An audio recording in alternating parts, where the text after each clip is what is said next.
Joining me now, Florida Congressman Byron Donalds. Congressman, first, how are you doing with all this hostility? It's a very difficult place for you to represent if, it's so hostile to African Americans.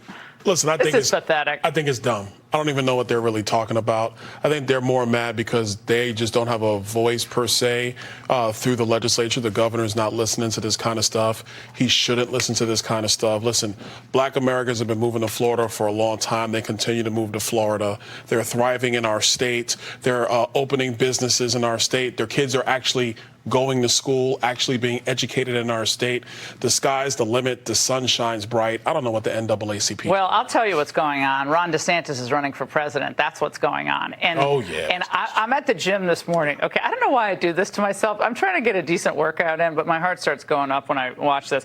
So this is on MSNBC. They have the NAACP Fort Lauderdale president, and her name is Marsha Ellison. Listen to what she said. She gives it away that it's political.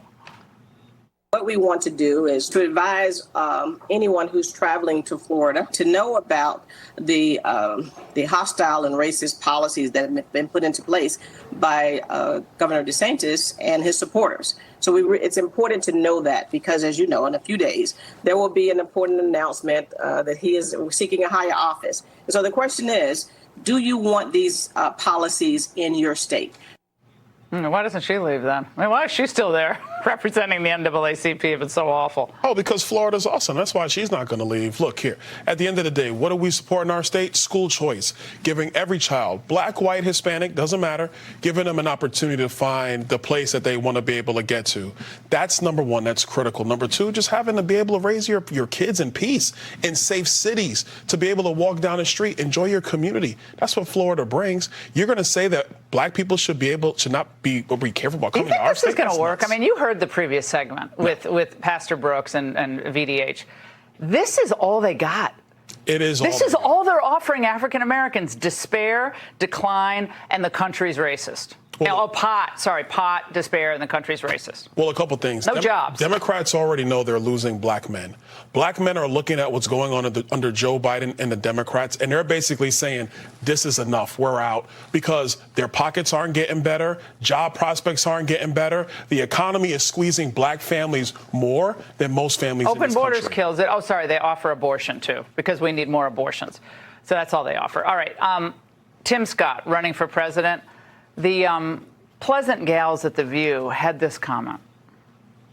One of the issues that Tim Scott has is that he seems to think because I made it, everyone can make it, ignoring, again, the fact that he is the exception and not the rule. And until he is the rule, then he can stop talking about systemic racism. He's got Clarence Thomas syndrome. But I do think the Clarence Thomas syndrome. Oh, whoopee. Really? That's it? That's we're still dining out on that line? I mean, it's actually, I feel bad for them because now they're just out of material.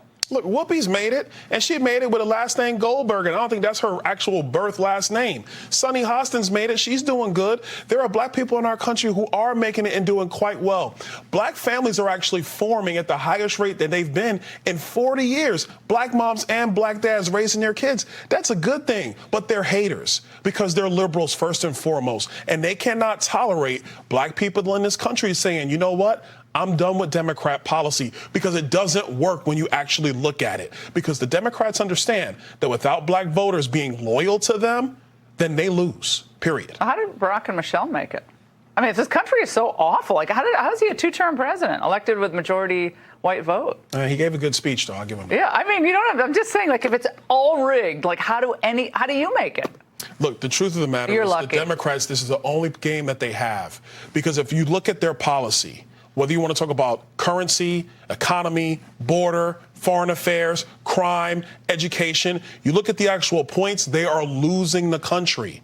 But they weaponize race, unfortunately, against the American people to continue to divide our politics. All right. Byron Donalds, always great to see you. Thanks so much for coming in tonight.